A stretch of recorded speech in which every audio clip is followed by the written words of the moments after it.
जी। नमस्कार दोस्तों।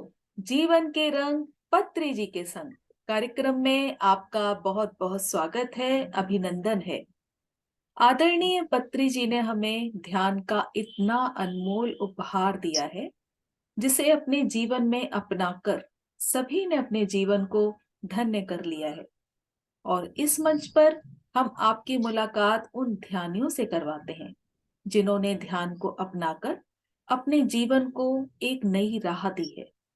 आज हमारे साथ हैं दिल्ली से सुखविंदर सिंह जी, जो अपने ध्यान के अनुभव को, अपने ध्यान की यात्रा को हमारे साथ शेयर करेंगे। तो बहुत बहुत स्वागत है सर आपका। अपने कीमती अनुभव को हमारे साथ साझा कीजिए प्लीज। नमस्कार मास्टर। मेरा नाम सुखविंदर सिंह है और मैं आप सबका बहुत बहुत धन्यवाद देता हूं कि आपने इस मंच पे मुझे बोलने का मौका दिया है। जो पत्री जी ने पत्री जी ने और जसविंदर मैडम जी का बहुत बहुत धन्यवाद करता हूं कि हमें अपने आत्म साक्षात करने का जो मौका हमें दिया है। क्योंकि आज तक हम ये जो 50 साल से ऊपर जिंदगी हो गई, हमें यही नहीं पता था कि हम इस दुनिया में आए क्यों हैं, किस क्या हमारा मकसद क्या है। पर जैसे जैसे जैसे हम इस चैनल देखा है, मैंने इस मंच पे आया हूँ, तो मुझे पता लगा कि मैं क्यों आया हूँ, किस मेरा मकसद क्या है। क्योंकि ये कोरोना काल से, जब हमारा कोरोना का समय चल रहा था, तब से हम बहुत परेशान घूम रहे थे। क्योंकि सब जगह बीमारी का ही डर था और जो इकोनॉमिकली भी हर आदमी हिला हुआ था, मेंटली भी हिला हुआ था। तो उसी वक्त ये मैं सोचता था कि ऐसा क्या चीज हो जिससे आध्यात्मिक शांति भी मिले और मेरे को जो इकोनॉमिकली तो मैं था, इकोनॉमिकली भी मेरे को शांति मिले। इसी बीच में ही मैंने यूट्यूब पे देखता था, तो उसमें मेरे को मैडम जसविंदर कौर जी की एक वीडियो मिली, जिसमें वो ध्यान के बारे में बता रहे थे। और ध्यान की जो उन्होंने टेक्निक बताई वो इतनी की ज्यादा इजी थी। मैं देख के खुद हैरान था कि अगर हमने भगवान से साक्षात करने के लिए इससे इजी चीज और क्या है। और उसी समय जब मैं शाम को घर गया, तो वाइफ ने मेरे को बताया कि ऐसे ऐसे ना सुभाष पत्री जी की मैंने वीडियो देखी है, और वो बहुत ही वही बढ़िया तरीके से वो ध्यान के बारे में बताते हैं। इतना तो मुझे भी थोड़ा ज्ञान हो गया था, पर मुझे सुभाष पत्री जी और जसविंदर कौर जी के बारे में अभी इतना ज्यादा ज्ञान नहीं था। तो मैंने इनको बोला कि नहीं, मेरे को अभी ना देहधारी जितने भी बाबा हैं, इनका मुझे अब बार बार बार इन बाबाओं के बारे में मेरे को मत बताया करो। क्योंकि कई बाबाओं से ना मैं बहुत जिंदगी में देखा था। क्योंकि मेरी या तो आध्यात्मिक जरूरतें थी, या फिर मेरी मानसिक जरूरतें थी, वो कभी भी पूरी नहीं हुई। तो कभी किसी बाबा के पास जाना, कभी किसी के पास बाबा के पास जाना, जो मन की शांति थी वो शांति नहीं मिल रही थी। और मैं बहुत परेशान होता था जब बार बार वाइफ मुझे कहती थी कि नहीं जी, आप इस बाबा के पास चलते हैं, आज उस बाबा के चलते हैं। तो मैं कहता था नहीं, मुझे अब किसी बाबा के पास नहीं जाना। अगर भगवान ने मुझे कोई शिक्षा देनी है, तो वो खुद मेरे पास चल के आएगा। तो ये मेरे पे हंसती थी, ऐसे कैसे होगा, कौन सा भगवान तुझे तुम्हारे घर में आके तुझे बताएगा। पर ये बात उसी टाइम यूट्यूब पे होते होते होते फिर हमने ये टीटीपी जो जो शायद 12 या 13 था, तब शुरू किया। तब दीप्ति जी और रामा राजू जी ये सब ध्यान बताते थे। मुझे एक दो बार ध्यान किया तो मेरे को थोड़ा अच्छा लगने लगा कि यार ये इससे अच्छी तो पद्धति कोई है नहीं, बैठ के। और ये हर वो धर्म के लोग कहते हैं कि ये जग करो, ये पूजा करो, ये करो, तो तब भगवान मिलेंगे। पर मेरे को ये सबसे बड़ी अच्छी चीज लगी कि ये जितने भी मास्टर बोलते थे कि आपने कुछ भी नहीं करना। सबसे बड़ी बात है कि कोई पूजा नहीं करनी, कोई पाठ नहीं करना, कोई मंत्र चंट नहीं करना, सिर्फ साफ शांति से बैठना है, आंखें बंद करके, हाथों को जोड़ के, पैरों को जोड़ के, और कुछ भी नहीं करना। ये चीज मुझे बड़ी अजीब लगी। फिर मैं बैठा, धीरे धीरे धीरे धीरे मेरे को अच्छा लगने लगा। फिर जब ये ज्वाइन किया, तो तब तक मैं जो नॉन वेज भी लेता था और ड्रिंक वगैरह भी लेता था। तो उन्होंने बोला कि नॉन वेज या ड्रिंक आपको छोड़ना पड़ेगा। तो मैंने बोला कि जी मैं तो कुछ नहीं छोड़ सकता। अगर भगवान में या जो भी आप कह रहे हैं, उनमें अगर ताकत है तो करवा दे, मेरे बस का नहीं है मैं कि छोड़ सकूं। तो जैसे जैसे जैसे मैंने वो ज्वाइन किया, और मेरे अंदर मन में थोड़ा सा मेरे को शांति आनी शुरू हो गई। जैसे जैसे शांति आने शुरू हो गई, मेरे को अच्छा लगने लग गया। फिर पत्री जी की लास्ट में, इसी में पत्री जी के साथ साथ की इंट्रोडक्शन थी कि पत्री जी से बात करनी है। तो लास्ट में मेरे को सोचता रहा कि अब पत्री जी में हमसे बात करेंगे, अब पत्री जी बात करेंगे। पत्री जी ने नहीं बात करी, प्रोग्राम खत्म होने ही वाला था। तो मैंने वाइफ को बोला कि नहीं, अब हमारी किसी से बात नहीं होगी, तो मैं फोन बंद करता हूँ। उसी टाइम लास्ट मोमेंट पे, बिल्कुल सबके एंड में, आखिर में, तो उन्होंने बोला, दीप्ति जी को बोला कि सुखविंदर सिंह से बात करवाओ।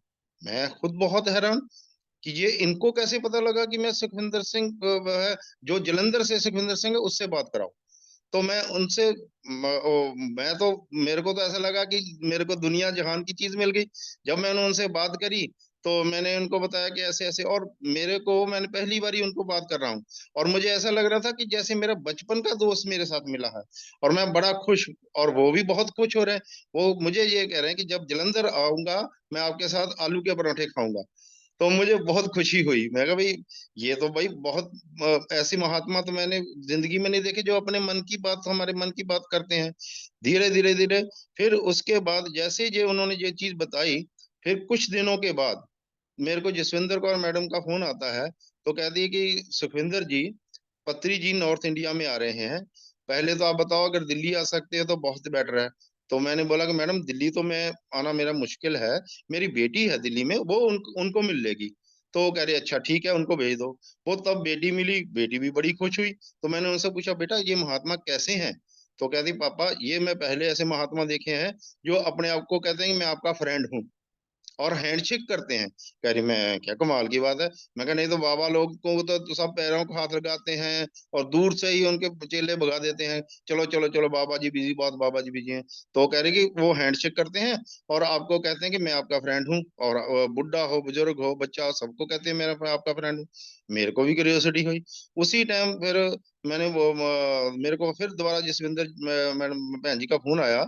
उन्होंने बोला कि सुखविंदर जी, पत्री जी पंचकुला में आ रहे हैं, और स्पेशली मुझे लग रहा है कि आपको ही मिलना चाहते हैं। मैं बड़ा हैरान है कि नहीं, आप ऐसे ही बोल रहे हो? करे नहीं नहीं, सच में वो आ रहे हैं, आप अगर मिलना चाहते हैं तो आ जाओ।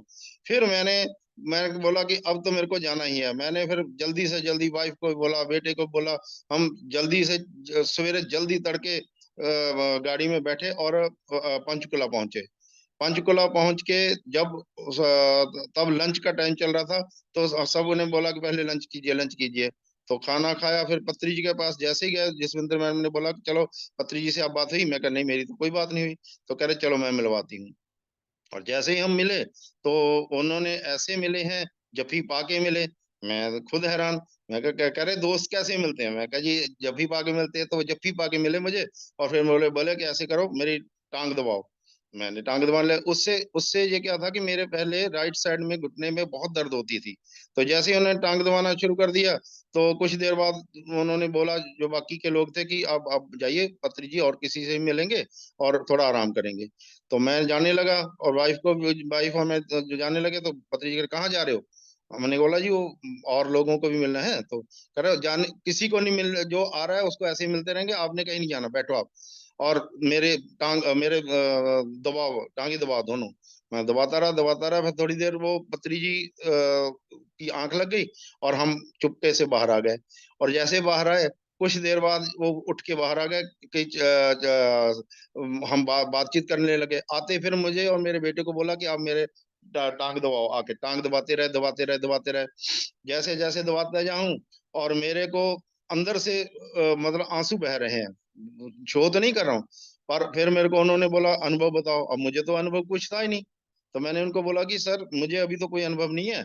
मुझे तो यही लग रहा है कि सबसे बड़ा अनुभव है कि मुझे, मेरी जिंदगी में कुछ बहुत बड़ा चेंज होने वाला है, और हो रहा है। तो हंसने लगे, कह रहे यही चेंजेस के लिए तो आपको, आपके लिए मैं आया हूँ इतनी दूर से। तो उसके बाद का फिर ऐसा चल रहा था, ऐसा चल रहा था, धीरे धीरे धीरे धीरे मेरा वक्त चेंज होता गया। और हफ्ते 10 दिन के बाद में जो मेरे को चलने में तकलीफ थी, मैं खुद वाइफ को बोला कि मैं कहा मेरे चलते ही जैसे पत्री जी से बात मुलाकात हुई है, तो उसके बाद मेरे घुटने में दर्द बहुत कम हो गई है, इवन की 10-20% ही होगी। फिर भी मैंने फिर बोला।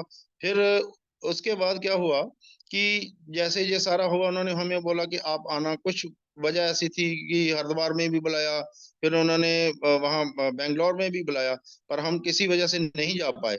और वो मुलाकात मेरी जिंदगी की अभूतपूर्व मुलाकात थी पति जी के साथ। फिर जैसे ही मैंने फिर जसविंदर कौर मैडम से पूछा कि मैडम अभी भी मेरे ना थोड़ा घुटने में दर्द तो है पर बहुत फर्क है, पर ये क्यों हो क्यों रही है। तो जसविंदर भैया जी ने बोला कि देखो, हम कोई पंडित नहीं है, कोई ब्राह्मण नहीं है, आपको टेक्निक बता दी गई है। पत्री जी टेक्निक बताते हैं, उसके बाद वो अपने पीछे नहीं लगाते, उस टेक्निक के पीछे लगाते हैं। टेक्निक से ही आप आगे सीखो और आगे सिखाओ। फिर उन्होंने कहा कि अगर आपको पता करना है कि ये क्यों प्रॉब्लम हो रही है, तो आप अपने ध्यान में उतरो। 2 से 3 घंटे आपको ध्यान करना पड़ेगा, तब आपको पता लगेगा कि आपके प्रॉब्लम क्या है। फिर मैं ध्यान में बैठा, 2-3 घंटे बैठने लगा रोज। तीसरे चौथे दिन मुझे पता लगा कि मैं पुनर्जन्म में गया हूँ। वहां उस जन्म में मैं शाहूकार हूँ, और बढ़िया से कपड़े पहन रखे हैं, और जो पहले जमाने में होता था ना, वो डोली सी लेके चलते थे राजे महाराजाओं की, उसमें वो चार आदमी मेरे को उठा के लेके जा रहे हैं, और बारिश हो रही है, खेतों में से जा रहा हूँ मैं। मतलब बहुत तगड़ा जिम्मेदार हूँ। तो मैं एक को बोलता हूँ जल्दी करो मैं लेट हो रहा हूँ। तो जो मेरे राइट साइड में है ना, वो बहुत आदमी बहुत ही कमजोर सा है, पतला सा है। तो मैं उसको गाली गलौज करता हूँ और उसको जोर से टांग मारता हूँ अपने जोर से। तो वो बेचारा गिर जाता है। तो जैसे ही गिरता है तो मेरा ध्यान में ही मेरे को आता है, ये इतना क्रूर आदमी कौन है ये, जो ऐसे जुल्म कर रहा है इन लोगों पे। तो अंदर से मेरे को आवाज आती कि ये जालिम आदमी कोई और नहीं है, तुम खुद हो। तुमने ये सारे जुल्म किए हैं, तुमने ये पाप किए हैं। तब आप मानोगे नहीं, मैं कम से कम नहीं आधा घंटा रोया हूँ। और मैं रोता रहा, उनसे माफी मांगता रहा, माफी मांगता रहा। पता नहीं फिर मेरे को कब ये थोड़ा उसमें ध्यान से निकला हूँ। और उसके बाद से मैं बिल्कुल बिल्कुल 100% बिल्कुल फिट हो गया, और मेरे कहीं कोई दर्द नहीं थी। ये सबसे बड़ा बात है। और उन्होंने पत्री जी ने एक ही चीज बोली थी मेरे को जूम मीटिंग में, कि सुखविंदर जी, आपको मैंने छप्पर फाड़ के दे दिया। मतलब मैं सोचता था कि छप्पर फाड़ के तो भाई पैसे ही देंगे जे। तो मैं कहा पैसे तो है नहीं मेरे पास। तो क्योंकि हर भौतिक आदमी की यही इच्छा होती है कि पैसे देने से मैं ठीक ठाक हो जाऊं, तो मुझे लगता था कि पैसा मुझे मिल जाएगा, तो मैं तो मेरे को छप्पर फाड़ के दे दिया। पर धीरे धीरे धीरे धीरे जैसे ध्यान में उतरता गया, तब मुझे पता लगा कि असल में छप्पर फाड़ के उन्होंने क्या दिया मुझे। मेरी जिंदगी ही पलट के रख दी उन्होंने। और हर जिंदगी के मेरे कई जन्मों का मुझे पता लग गया कि मैं क्या था और मुझे क्या करना है, और आगे क्या क्या करके जाना है। उसके बाद जैसे इन्होंने मैडम ने फिर मेरे को दिल्ली में मुलाकात हुई एक बार पत्री जी के साथ। फिर जब ये चैनल लॉन्च हुआ आपने, उसके बाद हुआ। फिर हमारी मथुरा में जो हुआ, मथुरा में मैंने संकल्प किया कि अब मैंने नॉनवेज तो तभी छोड़ दिया था, कभी कभी ड्रिंक लेता था। तब मथुरा में मैंने सोचा कि अब ये अगर इतना हटा दिया है तो ये भी हटा दो। उसके बाद ऐसा हुआ कि मेरे को 10-15 दिन शरीर में से पूरी तरह क्लींजिंग हुई है। हर चीज तरीके से पूरी तरह से शरीर बिल्कुल क्लीन हुआ। उसके बाद आज तक कुछ भी ऐसा नहीं है कि जो गलत चीज मेरे शरीर में गई हो। सबसे बड़ी बात है ये एक जीवन की जो चेंज हुआ है, कि मेरा जीवन तो चेंज हुआ ही हुआ है, साथ साथ मेरे बच्चों का भी जीवन चेंज हुआ है। वो दोनों नॉनवेज थे, अब उन्होंने दोनों ने नॉनवेज भी छोड़ दिया है। और हर बच्चा, बेटा और बेटी दोनों ही ध्यान में उतर गए हैं, अच्छे से ध्यान कर रहे हैं, और आगे आगे ध्यान बांट रहे हैं। सर एक्सीलेंट अनुभव, बहुत सुंदर अनुभव। देखिए जी ना, मेंटली, फिजिकली, फाइनेंशियली हर तरफ से आप स्ट्रांग हुए, और जी जितनी भी गलत आदतें थी वो छूट गईं। तो ध्यान जी का कितना चमत्कार है हमारे जीवन में। जी जी। हमें तो सच में जो पत्री जी ने छप्पर फाड़ के दिया है, इससे बड़ा क्या होगा, क्योंकि मैं तो था ही था, मैं भी था, वाइफ थी, यही हम सोचते कि यही परिवार। पर जब बच्चों के भी ऊपर कृपा हो गई, बच्चे भी इस दुनिया में, उनको भी अपने आने का मकसद पता लग गया, और उनकी जिंदगी शुद्ध हो गई। इससे बड़ा मैं पत्री जी का धन्यवाद तो कर ही नहीं सकता। और इतने, सबसे बड़ी बात है कि इतनी ज्यादा इजी टेक्निक से कोई भी नहीं वो कर सकता इस चीज को, ये बहुत बड़ी बात है। और इतने पावरफुल वर्ड बोले सर ने कि छप्पर फाड़ के देना, तो सचमुच जी सच है जी ये जी बात। तो सर जी बहुत बहुत थैंक यू आपका, इतने सुंदर अनुभव के लिए जो हमारे साथ शेयर किया। जो हमारे नए जी ध्यानी मित्र हैं, जो हमारे साथ जुड़ेंगे, उनके लिए अनुभव एक प्रज्वलित दिए की तरह काम करेगा, जिससे उनको जी नई जी राह बिल्कुल बिल्कुल। मिलेगी सर। बहुत जी बहुत धन्यवाद, अब, बहुत बहुत हाँ जी, धन्यवाद अब सर। ये पत्री जी का ये सपना है, हमें हर ध्यानी को आगे और लाखों करोड़ों की तादाद में ध्यानी बनाना है और शाकाहार जगत बनाना है, ये सबसे बड़ी बात है। और आज से हम सब प्रण करते हैं कि जितना कोशिश हो सके हमको शाकाहार और ध्यान जगत में आगे आगे आगे बढ़ाना है। Thank you sir. बहुत थैंक बहुत यू। बहुत बहुत नमस्कार, बहुत बहुत धन्यवाद मैम, थैंक यू सर। आपका, आपने मंच, इस मंच पे मुझे बात कर रखने का मौका दिया। Thank you sir. Thank you ma'am, thank you.